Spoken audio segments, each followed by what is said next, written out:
We have some really disturbing new information out of Israel. The Israeli Prime Minister's spokesman just confirmed babies and toddlers were found with their heads decapitated in Kahar Za in southern Israel after Hamas attacks in the kibbutz over the weekend. That has been confirmed by the Prime Minister's office. Let us go now to CNN's Hadass Gold in Jerusalem. This news is beyond devastating, and for the families listening, for the people of Israel, for anyone that is a parent and who loves children. I don't know how they get through this, but this kind of thing and the way that this has happened has really changed any possibility of a relationship, a peace accord between Israel and Gaza and Hamas.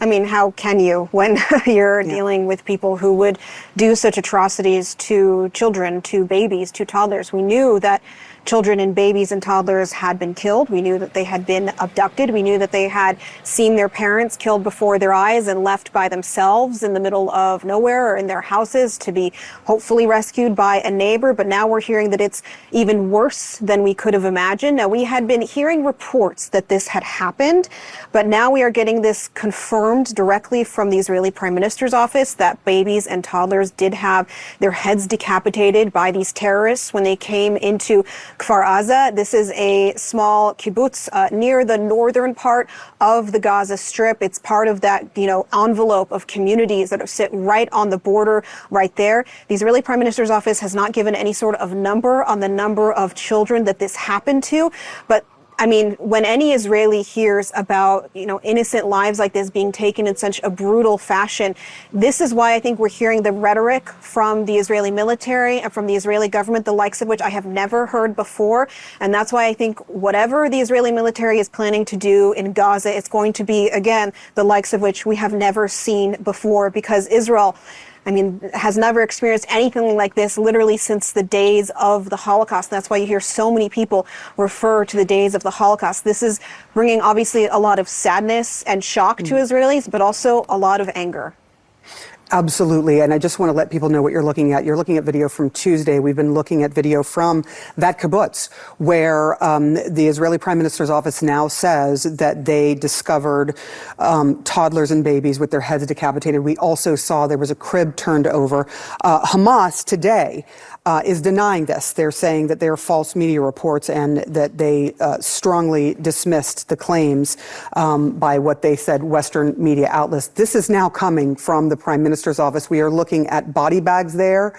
There were so many people killed in that kibbutz in particular, and this news is absolutely devastating to hear the confirmation of the decapitated children. Do you have any sense of whether or not the families have been told? There are so many people that have died, but there are family members waiting to understand what happened at these kibbutzes.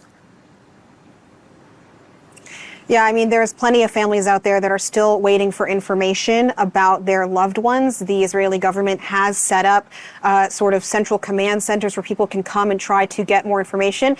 And, the unfortunate reality of what's happening now is they're also being requested to bring DNA samples of their loved ones to hopefully be able to match them with remains or potentially if they were hostages. But there are still people out there who do not know what has happened to their loved ones, do not know if they were killed or if they were taken or what the status of their situation is. Now, back to that Hamas statement, I find it, kind of unbelievable because they also said they deny that Palestinian freedom fighters were killing children and targeting civilians. When we literally have video of these guys, of these militants, of these terrorists doing that, doing exactly what they say they're not doing to civilians and to children.